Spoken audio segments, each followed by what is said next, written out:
नमस्कार। बड़ी खबर बड़ी बहस में आपका स्वागत है। आपके साथ मैं हूं इरम सिद्दीकी। नर्मदा समग्र विकास को लेकर मध्य प्रदेश सरकार ने अब कमर कस ली है।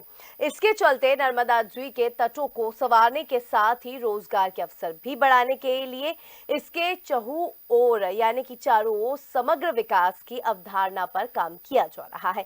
योजना के तहत पूर्व में जबलपुर से प्रयागराज तक पर्यटन कॉरिडोर और पश्चिम में धार के मेघनाथ घाट से केवड़िया गुजरात तक नर्मदा में जल मार्ग बनाने की तैयारी है। नर्मदा के समग्र विकास में कितनी कारगर होगी ये योजना, बड़ी खबर बड़ी बहस में आज हम इसी मुद्दे पर चर्चा करेंगे, लेकिन उससे पहले एक रिपोर्ट।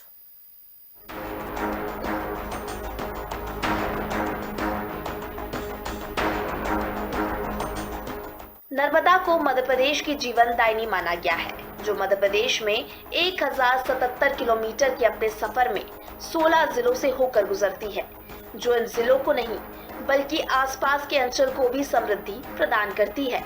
नर्मदा जी का धार्मिक आध्यात्मिक महत्व भी है। इसके चलते पवित्र नदी बनी मां नर्मदा की पूजा देवी स्वरूप में होती रही है। लाखों की संख्या में श्रद्धालु प्रतिवर्ष नर्मदा स्नान करने पहुंचते हैं। नर्मदा मध्य प्रदेश की जीवनदायिनी नदी मध्य प्रदेश में है। 1077 किलोमीटर का सफर, 16 जिलों का रहा है सीधा जुड़ाव। रेवा का धार्मिक आध्यात्मिक महत्व। नर्मदा को माना गया है पवित्र नदी।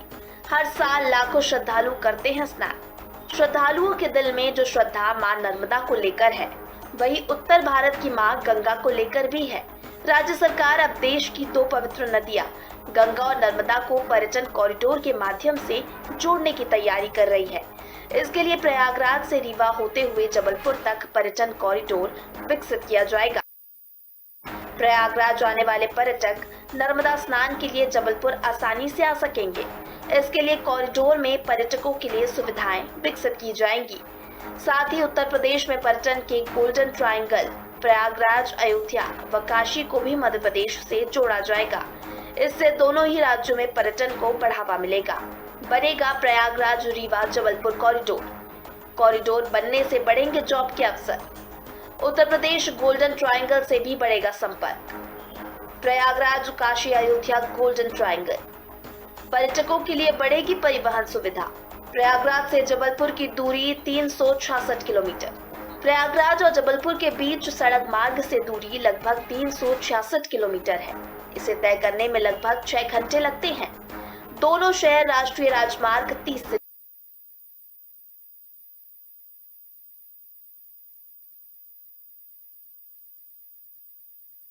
इसके लिए पर्यटन कॉरिडोर बनाने की किसी फिजिकल तैयारी की जरूरत नहीं है। केवल पर्यटकों को एक जगह से दूसरी जगह डाइवर्ट करने की जरूरत है। इसके लिए प्रयास किए जाएंगे। कॉरिडोर बनाने के लिए पर्यटन विभाग यूपी एमपी के निवेशकों को आमंत्रित करेगा। सुविधाएं व इंसेंटिव देकर कॉरिडोर में पर्यटकों के लिए सुविधाएं विकसित की जाएंगी।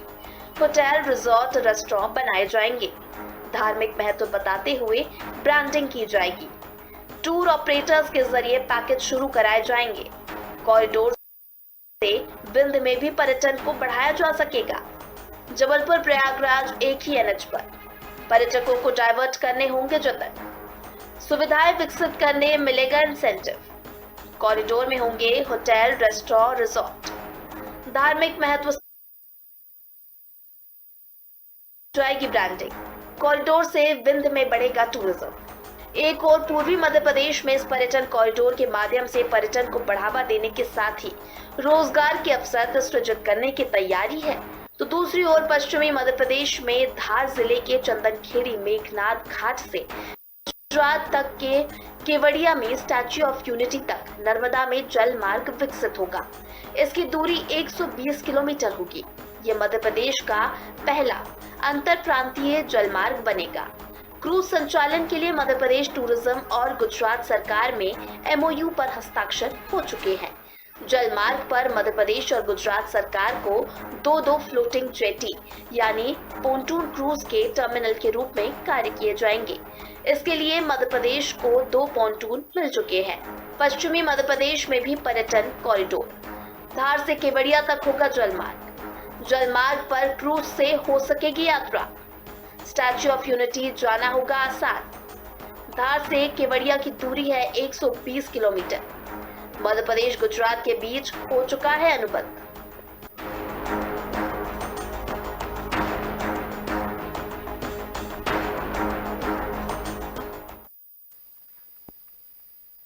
तो बिल्कुल है, बड़ी खबर बड़ी बहस में आज हम इसी मुद्दे पर चर्चा करेंगे। चर्चा के लिए पैनल से आपको इंट्रोड्यूस करा देते हैं। पैनल पे आज हमारे साथ स्टूडियो से पॉलिटिकल एडिटर रवि अवस्थी जी हमारे साथ जुड़े हुए हैं, साथ में बीजेपी भाजपा प्रवक्ता आपको बता दें वंदना त्रिपाठी जी हमारे साथ जुड़ी हैं और कांग्रेस प्रवक्ता हिमानी सिंह जी हमारे साथ जुड़ी हुई हैं। आप तीनों का बहुत स्वागत है बड़ी खबर बड़ी बहस में। रवि अवस्थी जी, नर्मदा को मध्य प्रदेश की जीवनदायिनी माना गया है और ऐसे में अब नर्मदा के जो तट है उनको डेवलप करने की तैयारी है। बिल्कुल इरम, देखिए हालांकि नर्मदा समग्र विकास को लेकर प्रदेश सरकार लगातार काम कर रही है। कई बैठकें इसको लेकर हो चुकी है और आप देखिए इस दिशा में काम भी शुरू हो गया है। तो एक तरफ नर्मदा समग्र विकास, दूसरी तरफ पर्यटन को बढ़ावा देना है। तो इससे बेहतर मुझे लगता है कि चूँकि मध्य प्रदेश की जीवनदायिनी है नर्मदा, खास करके नर्मदा अंचल जहाँ पर जो करीब 16 जिलों से ये नदी होकर निकलती है, वहाँ तो समृद्धता है ही। इसके आसपास के ज़िले भी जो है कहीं ना कहीं नदी के कारण, नर्मदा के कारण समृद्ध है। और आध्यात्मिक धार्मिक महत्व तो एक अलग विषय है और है। देखिए लाखों श्रद्धालु जो है माँ नर्मदा के प्रति आस्था रखते हैं, डुबकी लगाने पहुँचते हैं और पूजन अर्चना भी करते हैं। लेकिन इसके इतर अगर केवल विकास की बात करें तो देखिए नर्मदा का, मध्य प्रदेश के विकास में नर्मदा जी का महत्वपूर्ण योगदान मतलब रहा है। और अब चूंकि टूरिज्म को बढ़ावा देने पर सरकार का फोकस है, तो ऐसे में नर्मदा नदी के किनारे की जो तट हैं उनको विकसित करने के साथ साथ ये कॉरिडोर ऐसा बनाया जा रहा है ताकि वहाँ पर पर्यटन यानी देखिए को बढ़ावा मिल सके। इसमें खास बात यह है कि इसमें फिजिकली कुछ नहीं करना है, मतलब कोई निर्माण कार्य अलग से नहीं किए जाने हैं। केवल जो योजना है वो ये है, जैसे उदाहरण के तौर पे जबलपुर जो लोग नर्मदा नदी में स्नान करने के लिए पहुंचते हैं या वहाँ पर पूजन पाठ के लिए पहुंचते हैं, तो उन्हें वो प्रयागराज भी जाएं, रीवा भी जाएं, और प्रयागराज में जो लोग आते हैं वो रीवा और जबलपुर आए। इस तरह के प्रयास होंगे और उसके लिए एक कॉरिडोर इस तरह का डेवलप किया जा रहा है कि जहाँ पर कुछ चिन्हित स्थानों पर पीपीपी मोड पर या निवेश के माध्यम से वहाँ पे होटल, रिसोर्ट्स और तमाम ये चीज़ें, सुविधाएं उपलब्ध कराई जाएं। इसके अलावा जगह जगह जो संबंधित स्थान है वहाँ पे परिवहन के तमाम सुविधाएं उपलब्ध हों, टूरिस्ट पैकेज हों, ताकि जो है श्रद्धालु जो जो प्रयागराज जाते हैं वो अगर जबलपुर आना चाहते हैं, अमरकंटक भेड़ाघाट देखने आना चाहते हैं या रीवा के पर्यटन क्षेत्रों का वो मजा सैर करना चाहते हैं, तो वहाँ आने जाने की उन्हें सुविधा हो। तो निश्चित तौर पर एक देखा जाए तो इससे न केवल रोजगार के अवसर बढ़ेंगे बल्कि सरकार को बहुत ज़्यादा खर्च भी नहीं करना पड़ेगा और ब्रांडिंग जरूर सरकार करेगी कि भाई ठीक है इस पैकेज को, और उनको इंसेंटिव भी देगी जो यहाँ पर निवेश करते हैं। और इसी तरह आप देखिए कि धार में एक योजना तैयार हुई, इसके लिए तो अनुबंध भी हो चुका है कि गुजरात में केवड़िया तक धार में जो मेघनाथ घाट है चंदनपुर में, वहाँ से लेकर और करीब 66 किलोमीटर का जो एरिया है वहाँ पर जलमार्ग विकसित कर रहे हैं। वहाँ पर क्रूज के माध्यम से आने लोग जो है वो एक जगह से दूसरी जगह जा सकेंगे। तो इस तरह की सुविधाएं अगर होती है निश्चित तौर पर आज देखिए हनुमंतिया टापू पर्यटन स्थल के तौर पर विकसित हुआ ही है। ये चंद सालों की मेहनत है जिसके चलते एक बड़ा टूरिस्ट प्लेस के तौर पर हनुमंतिया उभरा है। तो मुझे लगता है कि ये सराहनीय प्रयास है, इस दिशा में प्रयास होना भी चाहिए। चलिए हिमानी जी, आपसे जानेंगे समग्र नर्मदा के विकास को लेकर आप क्या कहेंगी? बिल्कुल, रवि अवस्थी जी ने एक पूरे उनके वक्तव्य में मुझे सबसे अच्छा शब्द लगा ब्रांडिंग। तो मैं इसको उसी तरह की ब्रांडिंग के रूप में देखती हूँ। रोज रोज नई नई घोषणाएं होती हैं, रोज उनके ऊपर डिबेट्स होती हैं और विपक्ष से उनकी राय मांगी जाती है और सवाल यही होता है कि पुरानी वाली चीजों का क्या हुआ। सबसे पहले नर्मदा नदी जो हमारी जीवनदायिनी है, मध्य प्रदेश के लिए सबसे महत्वपूर्ण नदियों में से एक है, देश की बड़ी नदियों में से एक है, हमारी आस्था का केंद्र है। उसका सीना रेत उत्खनन के माध्यम से जो छलनी किया जा रहा है और अवैध रेत उत्खनन जो है जिस पर रोक नहीं लगाई जा रही है, उसको सबसे पहले नर्मदा के विकास के रूप में सबसे पहले उस पर रोक लगाने की जरूरत है।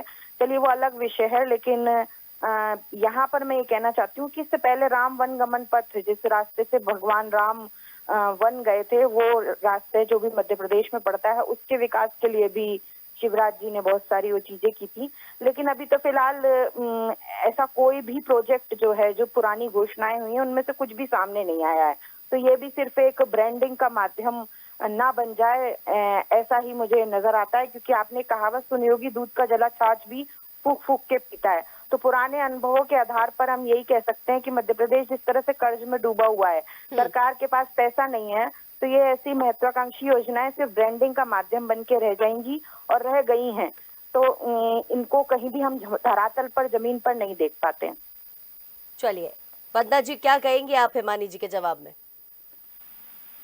देखिए, सबसे पहले तो माँ नर्मदा जीवनदायिनी नदी है, और जिस प्रकार से माँ नर्मदा की हमारे मध्य प्रदेश में पूजा की जाती है, तो हम नर्मदा जी को माँ ही समझते हैं। और नर्मदा जी एक ऐसी नदी है जो ग्लेशियर्स पर डिपेंड नहीं है, फॉरेस्ट पे डिपेंड है, और इसीलिए हम ये कोशिश कर रहे हैं कि नर्मदा के जितने तट हैं उन पर हम प्लांटेशन का काम करें। और वो तो आपने देखा ही है कि जब से शिवराज सिंह चौहान जी मुख्यमंत्री थी तब से ये प्लांटेशन का कार्य चल रहा है और अभी भी चलता जा रहा है।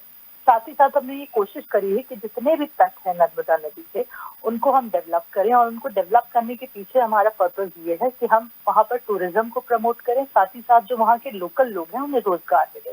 हमने जैसे ही ये कार्य शुरू किया था, तो नर्मदा नदी में जितनी भी सीवेज का पानी जा रहा था, उन सब चीजों को रोका था।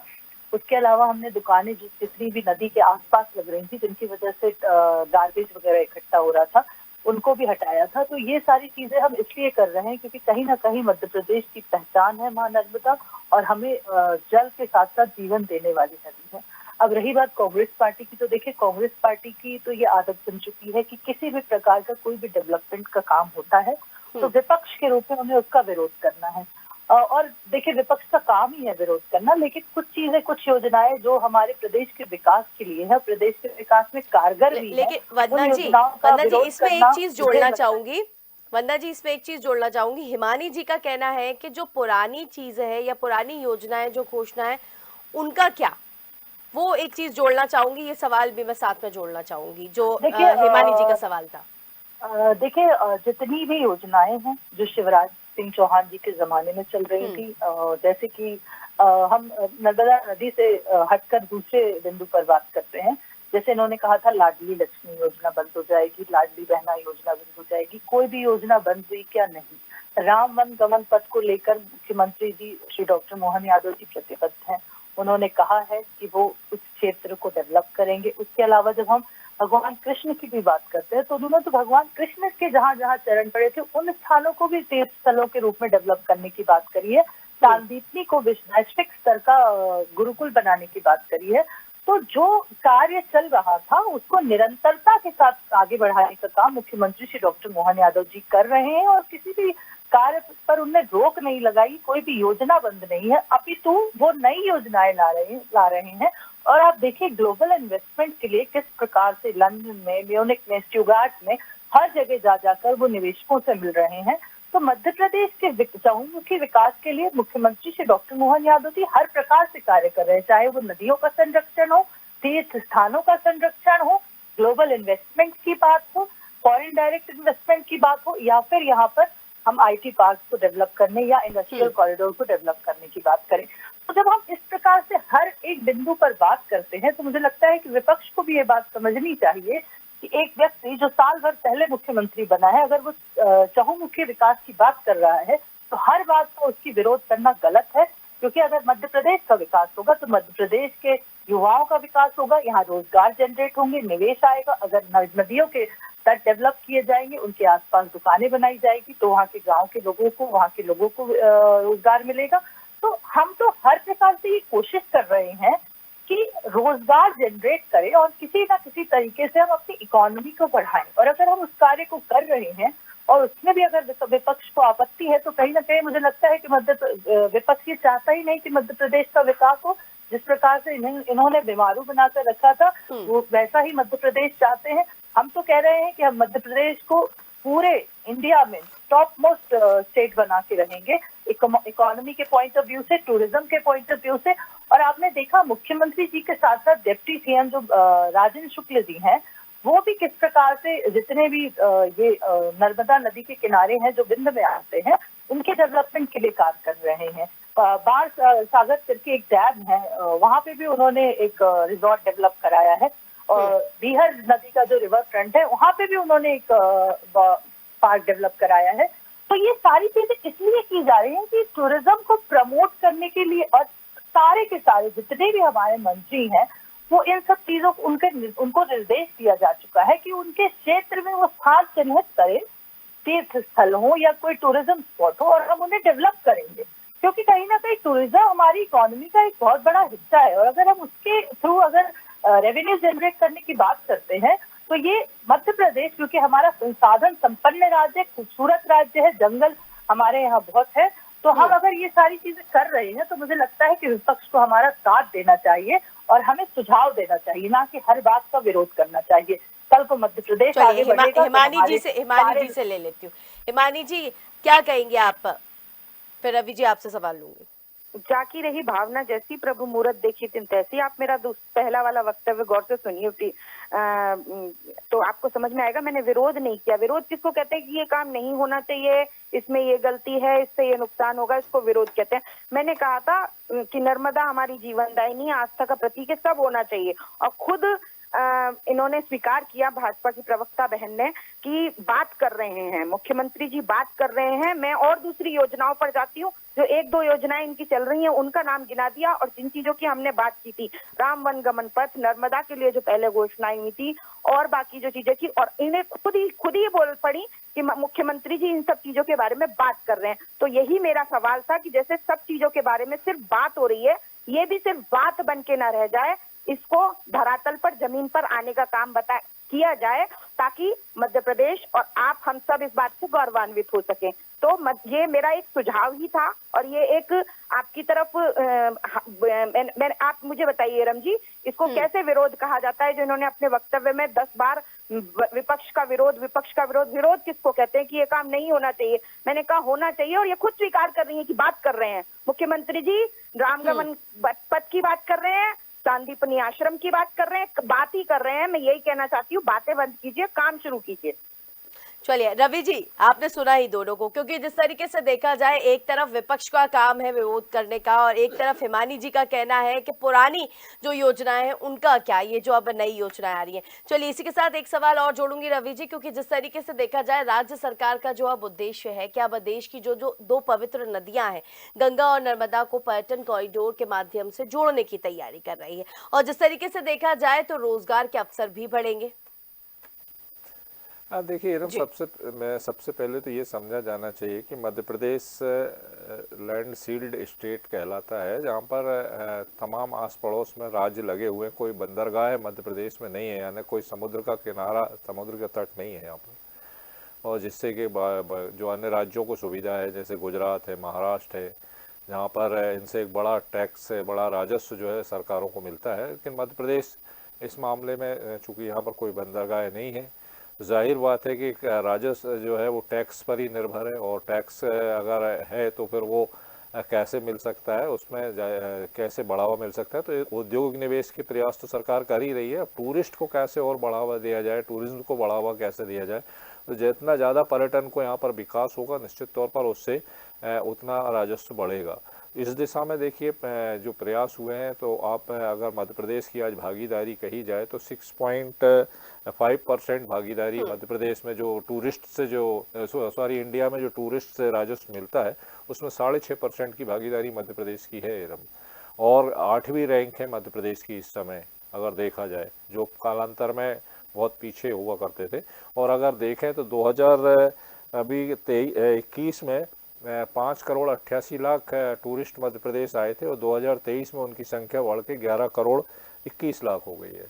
तो आप देखिए कि 2 साल में टूरिस्ट की इतनी संख्या बढ़ना, ये दिखाता है कि निश्चित तौर पर मध्य प्रदेश अपने जो प्रयास हो रहे हैं उसमें सफल रहा है। कहीं ना कहीं पर्यटकों को आकर्षित करना अपने आप में एक हर राज्य सरकार चाहती है, और आप देखिए इसके लिए कितना प्रचार प्रसार तमाम चीज़ें की जाती है। आपने देखा होगा गुजरात में किस तरीके से बिग बी का एक जो स्लोगन था वो कितना पॉपुलर हुआ है।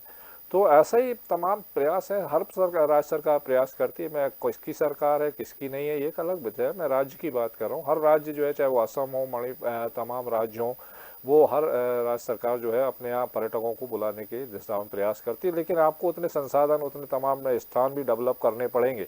और जैसे मैंने हनुवंतिया का एक उदाहरण दिया, अभी आप देखिए बिंद क्षेत्र में भी हनुवंतिया की तरह एक और इसी तरह का स्पॉट तैयार हो रहा है। तो जब स्पॉट होंगे तो निश्चित तौर पर लोग जाएंगे और बाहर से भी लोग आएंगे। जब बाहर से लोग आएंगे तो स्थानीय स्तर पर रोजगार के अवसर भी बढ़ेंगे और साथ साथ राजस्व भी बढ़ेगा। तो वही प्रयास इस बार जो हो रहे हैं, वही नई योजना बनी है। 100 के अधिकारी तो सब वही है, बार बार योजना बनाते हैं। सत्ता में जो बैठा है वो भी बार बार यही प्रयास करता है कि कैसे इनसे काम करा लिया जाए।